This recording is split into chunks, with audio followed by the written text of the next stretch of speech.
Hello and welcome. Well, at the start of every year, we each aspire to live the next 12 months ahead bigger and better than ever before.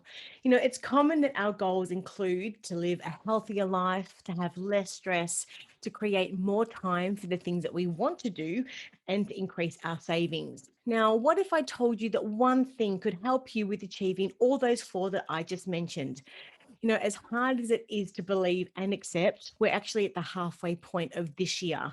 In saying this, it's never too late to revisit the hopes and the dreams that we set out for ourselves at the start of the year and finish the year off nice and strong.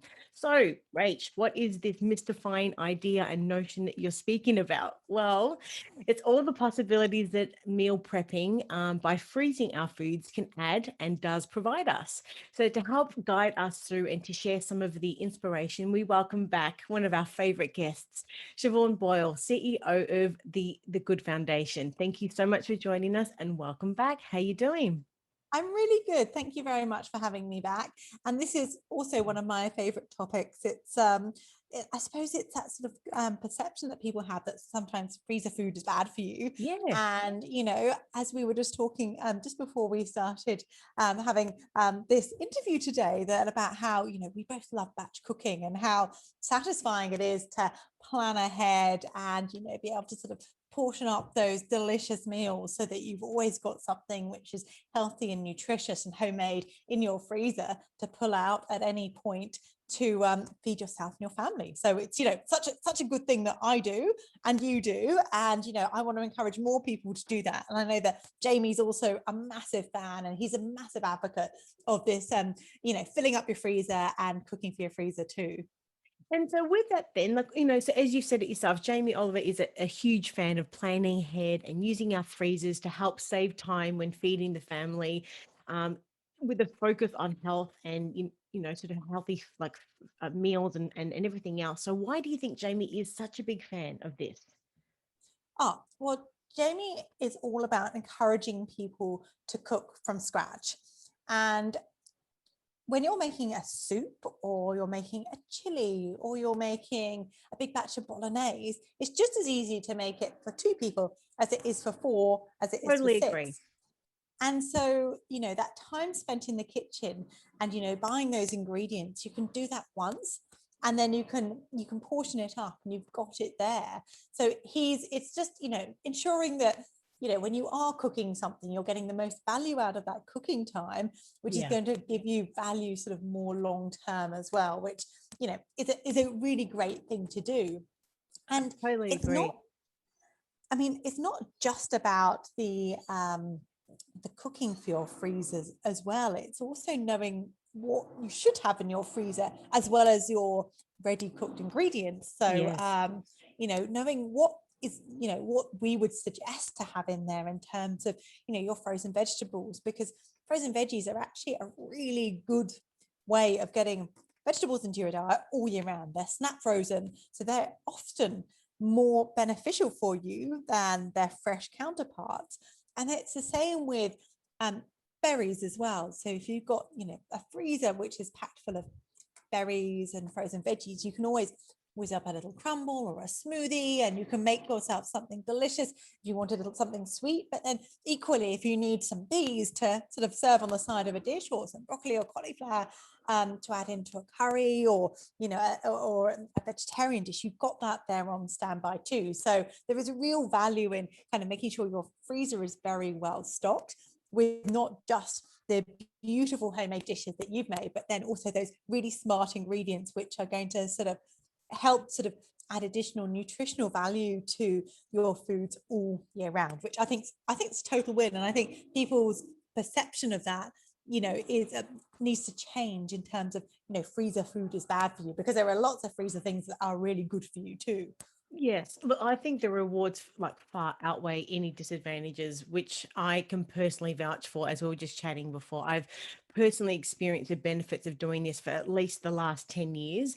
And it means that me personally, I found vouching for this. I think I'm a lot less stressed thinking about what I'm going to eat for dinner tonight and having that as an ongoing narrative.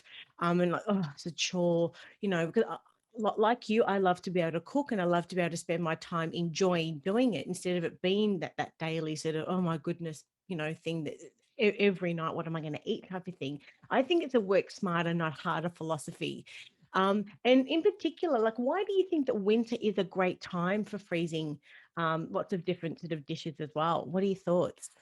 Well, because a lot of the dishes we eat during winter are freezer suitable. Yes. So they actually sort of lend themselves to being frozen very well.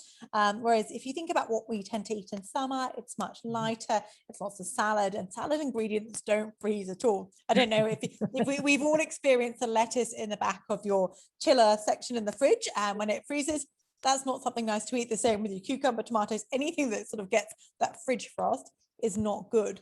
And so, when it tends to be that you spend less time in the kitchen in the summer because you want those easy combination meals that are using the best of the summer produce Yes. and are easy to put together. But in winter, you are using those ingredients that potentially take a little bit longer to cook. You might be sort of using lentils in a dish, which is going to take, they need some pre-soaking and rinsing and then a good 40 minutes of cooking. And, those slow cooked meats as well, which, are perfect for winter. And it's lovely to have them sort of cooking on a slow cooker all day. And then you can, obviously at the end of the day, you batch them up into their little sections, and then you can pop them in the freezer. But they're more sort of hearty, warming, rustic dishes, which definitely are freezer friendly. Yeah. But I'm not saying there aren't things you can do to make your summer freezer dishes better. I mean, one of the things we love to do, and I know Jamie loves to do too, is getting those real flavor punches frozen in the freezer. So making things like a Thai curry paste is a great thing to have. And also, I love to do this. It's because, you batch it into little freezer bags and you've got it, and you can sort of whiz up a Thai curry in next to no time. So it's great to have Awesome. there. And actually freezing chilies and ginger and all of those beautiful things, which are going to sort of add those robust flavors to your dishes, are great to have, it ready chopped in the freezer, good to go, so you can pull them out. Yeah. And it's the same with herbs. If you put them in your ice cube trays and then you can cover them in a bit of olive oil and freeze them, they're great for adding to stews and soups and finishing off dishes. So, it's not just your frozen veggies and frozen fruit. It's also these other little punches of flavor, which will sort of take your meals up to the next level, and enhance whatever you're cooking too. So many possibilities of what can go into the freezer. It should become your best friend. Yeah. um, uh, And I've just never heard, which I'd love for you just to explain again what you do with the herbs. So you have your ice cube trays, and then you put yes. your herbs, and you cover it with olive oil into the freezer. Yes. Okay. And it's that's great. So you almost getting these little herby olive oil cubes, which then just can melt into your dishes, which are just great sort of little flavor punches. That's awesome for things like coriander and those types of things that sometimes we don't necessarily have growing in our garden sort of right throughout the year. I mean, a lot of us have parsley and those types of things, but is that what you sort of use it for mainly? Yeah, and it works really well with basil. You can do it with thyme as well. So I mean, there are lots and lots of possibilities of the herbs that you can use. But it is, it's Mm. just a really good way and a really smart way of kind of having those things which are ready to go.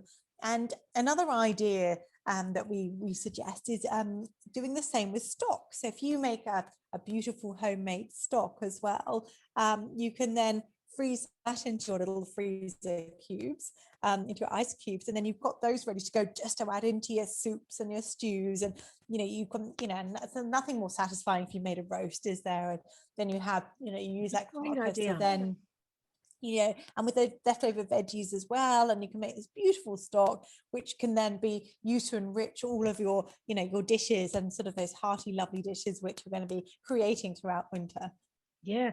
Every time we get a cooked chicken from the supermarket, there's that bit of juice down the bottom of the bag of the. I always freeze that juice actually as an additional, I guess, in a little container an additional stock cube thing as well. But I know that I've mentioned to you before that overall I'm really meticulous about, I guess, this meal planning, which is something I'm really passionate about. And in particular, I plan our weekly meals on a Saturday for the next week ahead. And I sit and make a list of what we're about to eat each day. I'll cook those meals on a Sunday and put what I can into the freezer for the future. And I've really found that it makes me a lot more deliberate as to what we eat and planning out the balance of how many times each week we eat, maybe a balance of vegetarian, chicken and beef or whatever it is. And so you actually have a balance and you think about the week ahead. And by planning ahead, I don't know about you, but I found I reduce the amount of carbohydrates that we eat each week. I think you can in the winter you can fall into the habit of having lots of very heavy sort of meals because that's maybe a go-to type of a meal. But when you're more deliberate about what and planning ahead, you do actually sort of plan out a better balanced meal. I don't know about you, but that I've sort of found that. And so in the end, it ends up being a lot more healthier. And then also, I found it sort of helps me save money in the sense because you only buy what you need and you're very deliberate with that. And then you're reducing waste also. And then I find, I don't know about you, but I manage my portion sizes because then if I want to keep some for the freezer for later on, I'm going to make sure that in that respect that I've actually got some for later on. And so there's so many benefits. But your article actually expands on this, which is a great segue to mentioning that we did publish your article titled Freezer Faves. Now, Siobhan, for anyone that hasn't read the article yet, could you please tell us what it's about and, of course, what inspired you to write it? Yeah, no, so this is all about why you should cook for the freezer. Yep. The benefits of doubling up as we discussed. So it's got some links to some really beautiful recipes. A vegetable chili, which is so delicious. Yum. It roasts off sweet potato and it's got lots of yummy spices in. And then a lentil and spinach soup, which is super, super yummy and very, very easy. Soups are one of the easiest things to make. And this is kind of nice and robust. It's hearty and fills you up. Lots of protein in there too.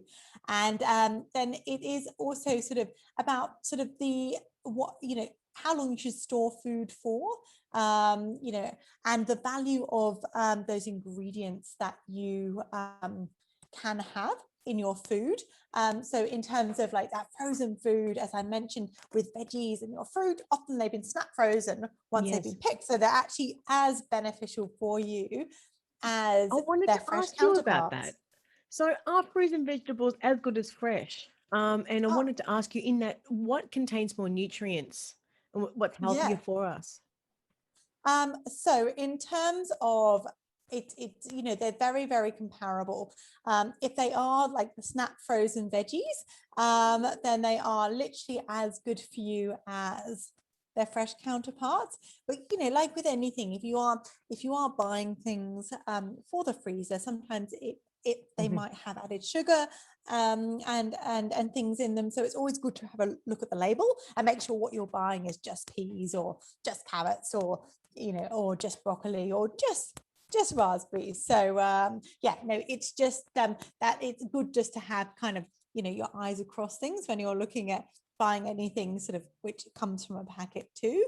But what you were saying about kind of in terms of portion control and sort of I suppose getting that range of ingredients, I think we always teach people about eating a balanced plate when they are cooking. So we don't sort of rule out any food group when we're cooking. It's really important to have that balance of having a balance of your carbohydrate and your protein and lots of veggies. Your good dairy sources as well. Yeah. A lot of people, I think, focus too heavily on protein, and actually, you do need that balance because your brain gets its energy from the carbohydrates, and so a lot of people who go on very high protein diets, can be quite moody because they're not getting the benefit of the energy from carbohydrates. So we don't encourage sort of following any sort of diet as an organization. We're all about having that balanced plate, making sure that you are eating from all of those food groups and getting, that range of fruits and vegetables by eating the rainbow of ingredients. Perfect. And I read also that vegetables, fresh vegetables can lose, there's a study and I can send a link in the show notes to this as well, but they can lose up to 45% of their nutrient loss before they sometimes make it to our plate. So it's important to be able to eat them fresh. For example, things like green beans can lose up to 45% of their nutrients in the first to 11 to 15 days. Broccoli can lose up to 25%, peas 15%, and carrots 10%. So in particular, these are the types of vegetables that typically can be found in the freezer section of our supermarket, don't you think? These are the types of vegetables in particular that we do find are snap frozen and that we can actually use from what they call sort of harvesting right to sort of to the freezer. What are your thoughts? Yeah, 100%. And I think that's the thing. It is just that sort of perception of, these are actually really good for you. And, they have been frozen at that sort of point of picking. And so they haven't been transported and they haven't sort of had multiple days on the shelf. And yeah, so naturally they do lose some of their value. And when they are, when there is that sort of delay between getting from farm to plate. So yeah, there is real value in having a freezer pack full of veggies. So yeah, no, we're massive advocates of that, and we are, and it's something we teach our participants too, and it's a great way. I mean, we do teach about seasonality because when you are buying fruits and vegetables in season, you know that they're going to taste way more delicious. Now, the benefits of peas and broccoli and your spinach and your berries and everything when it's frozen, they've grown it in the best season. So it's been picked from when it's in the best season. So the flavor of those ingredients and the nutrients of those ingredients is going to be as good as your, say, summer counterparts. So if you're eating your berries in winter from the freezer, they're going to be grown in summer. So you are getting those benefits. So it's kind of where you can flip the seasonality on its head A little bit. but absolutely. But if you are buying fresh, we would always suggest, buying in season because of, it's better on your wallet, the flavor is going to be better. And then it's going to be more nutrient dense because it's, being grown in the conditions it's supposed to be grown in. But yeah, there is such value in buying frozen fruits and vegetables and, great ways of kind of enhancing, and making sure you are getting your 5 serves of vegetables a day and your 2 serves of fruit. Because I know that most Australians don't. It's quite scary. I think it's 95% of Australians don't eat enough vegetables. That's incredible. That's pretty scary, isn't it? That's unbelievable, to tell you the truth. And that's just the thing. I think when we're more deliberate about what we are eating, as opposed to it being a chore and or just, I guess, eating for, a lot of people can just eat for fuel as opposed to eating for enjoyment. So I think when we actually sort of plan our meals out a little bit more and have that that dedication to wanting to be healthier, and which is something that we really do need to focus on. Now, in your article, you shared the 3 top tips how we can integrate meal prepping through freezing. I'd love for you just to sort of to go through some of them with us now. The first one is you talk about doubling up. Could you maybe just expand on that for us at the moment? So when you are cooking a batch of soup or a batch of tomato sauce or a batch of bolognese, great thing to double your recipe, even triple your recipe or quadruple your recipe, because then you're basically spending the same amount of time in the kitchen to then create, multiple meals for the future. So it's a little more time invested when you're cooking. It makes your life so much easier down the line. So, batch cooking is something our grandparents used to do. And it's a great way, especially if you've got an abundance of certain ingredients, you can really kind of, make the best of what you've got. And it just means you've always got your family favorites, nutritious meals in your freezer, which are good to go. Now, one thing I will say, and one thing that's really good to do.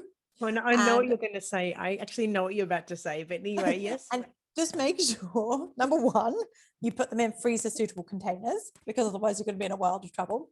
But number two, my strong advice would be, please make sure you label what you've put into the freezer. So just saying, and a date on there too, because going chili can look very much like a bolognese, can look like the base for a cottage pie, and so then you can be pulling something out going, well, I think this is chili, it could be a curry, and you might get a surprise and be serving a potluck supper where you've got a bit of a bizarre combination of flavors and ingredients. So make sure you label what's inside, put a date on it, because like with anything, even though things in the freezer can last for a number of months, they do recommend with certain ingredients like meats that they have a sort of particular sort of period of time that you can freeze things for. And I'm sure you found, I know that if I've left things in the freezer for too long, they start to get that funny freezer taste after a while. I certainly And so, do. it's the same as your fridge, it's the same as your pantry. You kind of need to sort of circulate things to make sure that you are eating the last thing put in first. And I know I'm guilty of it. We kind of look at our freezers and we kind of put things in, and you have this really abundantly full freezer, and then you pull out the last thing you've cooked first, and then you'll be like, oh well, I think this might have been from a year ago. So it's good to put dates on, make sure you know what it is, so then you are able to pull out multiple portions of bolognese if you need multiple portions of bolognese, or if you've made some pizza sauce, a lovely fresh tomato sauce, that's another great one just to have on standby in the freezer, as is pizza dough. That's another great thing to make and freeze, because when you make a big batch of dough, you've got freezes brilliantly. And so instead of reaching for your takeaway hotline, you've got dough in the freezer, you've got your sauce in the freezer, and you can be having pizza on the table for supper on a Friday night, which is homemade. You have total control over what you're putting into your food, and it's going to taste way better than any takeaway. So great things to have on standby in the freezer too. And how long can you freeze meals like soups and stews for them? um, it really does depend. It depends on whether they contain meat or not. I mean, they have varying sort of shelf lives in the freezer, but I would say sort of 3 to 6 months for a lot of things. Some things can freeze up to a year, but anything with meat in it, I would be sort of erring on that sort of 3 to 6 months timeline, just so that you are avoiding that freezer burn that you get on certain ingredients, which isn't so lovely, and just picking up those sort of older freezer flavors, which you don't want to. Yes. Yeah, I know what you mean. I mean, I guess it's the whole idea is to be able for us to be able to save time, but at the same time keep it within sort of relatively the same season, would you say? As you said, within that sort of that 3-month period would sort of three to make six sense. yeah 3 to 6 months. And Yeah.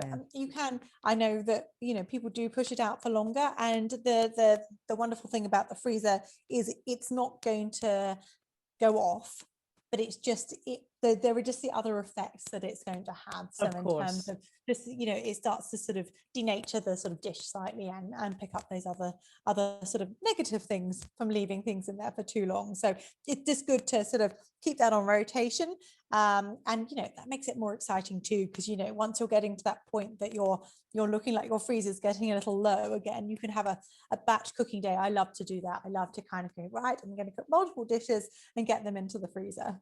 Yes. So as you've just mentioned the other points you've pretty much covered, which is back to basics and frozen in time, and we've really sort of I guess highlighted the nutritional value in veggies that are snap frozen, which is awesome.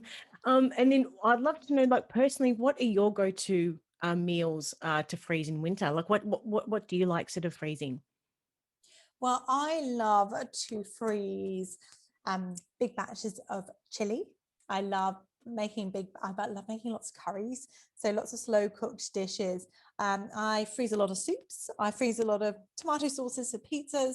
I basically sort of I make them freeze a lot. I'm actually I was saying I've got some soup on the go now, and most of that's going to end up in the freezer. So it's those dishes which can be bubbling away all day, and are more of a labor of love, and they can then sort of easy to double up. So I've, made a sort of quadruple quantity, and then that will sort of get ladled into these wonderful little pour and store bags, and that will go into the freezer, of course livelled up, and and be good to go for lunches and suppers for the next couple of months. So they're my go-tos. And as I touched on earlier, I love curry paste. So those flavor boosts for dishes, so that I can whiz up a curry in next to no time, like a Thai curry, because then you've just got to add, you put that into the pan with your other ingredients, some coconut milk, and you've got a really beautiful base, and you just add some fresh chicken and some beautiful veggies, and you've got a meal in next to no time. So it's also about time saving. Not only sort of you're saving time now, but it is those little quick things. And people say they have no time to cook, and that's one of the biggest barriers that people present with when they're coming into our programs. This is a great way of going, well, actually, you do have time to cook, because melting a bit of pre-made curry sauce you've already got in the freezer, and adding something to that, anyone could do that. So it's just a little bit of preparation, a little bit of planning, making the best, that batch cooking, just to speed up your future life. So you're just making your future life better, really, and guaranteeing you're getting that range of nutrients. Totally agree. And in the article, we've got some wonderful recipes as well. Some links through to vegetable chili, lentil and spinach soup, tomato-based sauce, and as you mentioned earlier, the Thai green curry, and some stock, and a few others. So we'll have all of that stuff in the show notes. And Siobhan, this has been I've loved this chat. As I said, I'm a big advocate for this for so many reasons. But if you personally were to summarize, I guess, the key messages for anyone watching and listening today, what would it be? So get yourself batch cooking, double up, make sure that you put your ingredients and your food in labeled to freezer safe containers, so that you are able to identify all of that beautiful stuff that you've made. Don't forget, there is real value in your frozen fruits and vegetables. They are packed full of the same nutritional value as their fresh counterparts. And don't forget those flavor boosters too. So not just the batch cooking, but those flavor boosters that are going to sort of enhance your dishes, like the curry paste and freezing chili and garlic, so that you will always have something good to go and to enhance your beautiful meals at home. I advocate and support everything that you've just said. And the last thing I just want to finish on, there's nothing better than going to the freezer and then going, oh, and you've already got that meal already there. There's nothing better than taking that out and defrosting it and having it, and knowing that you don't necessarily have to cook that night because you've already done that, a few months prior. So there's so many benefits to it. It is a wonderful feeling, especially when there is a label and you know what you're going to be eating as well. Yeah, 100%. Otherwise, it makes life very interesting. But It does. nothing wrong with that. But you know that it's going to probably taste delicious, and it's going to be packed full of great ingredients because you've made it from scratch. So even if it might be a little bit random, you know that you're probably going to have something super delicious too. Well, as always, I love chatting with you, Siobhan. Thank you so much, and for adding so much value to all of our viewers and all of our audience. And we'll have links, of course, to the Good Foundation in the show notes. If they've got any questions, they want to find out about any of your programs, whereabouts can they find you guys? Absolutely. Come to www.thegoodfoundation.com.au. That has all of the details about our wonderful programs that we deliver. So that's Jamie's Ministry of Food and Jamie Oliver's Learn Your Fruit and Veg. We go into preschools and primary schools with Jamie Oliver's Learn Your Fruit and Veg. We have community-based kitchens and online programs with Jamie's Ministry of Food. And we'd love to see every single Australian coming through our programs, so we can empower people to cook home cooked beautiful meals from scratch, so that they can make those better choices ongoing for themselves and for their families. So ultimately, we want to reach every single person in Australia with our programs. And, we'd love you to join us on our journey too. And thank you so much for having me on today. It's always an absolute pleasure to talk to you. And I love the passion that you have for our programs and what we do, and food, of course, because we've got a shared interest in the love of food. So, always lovely having a conversation with you. And yes, I look forward to having a chat again with you next week. Can't wait. Until then, take Wonderful. care and enjoy your soup Thank that you're going to you. batch freeze later on as well. Wonderful. Will do. Thanks, everyone. Bye. Bye.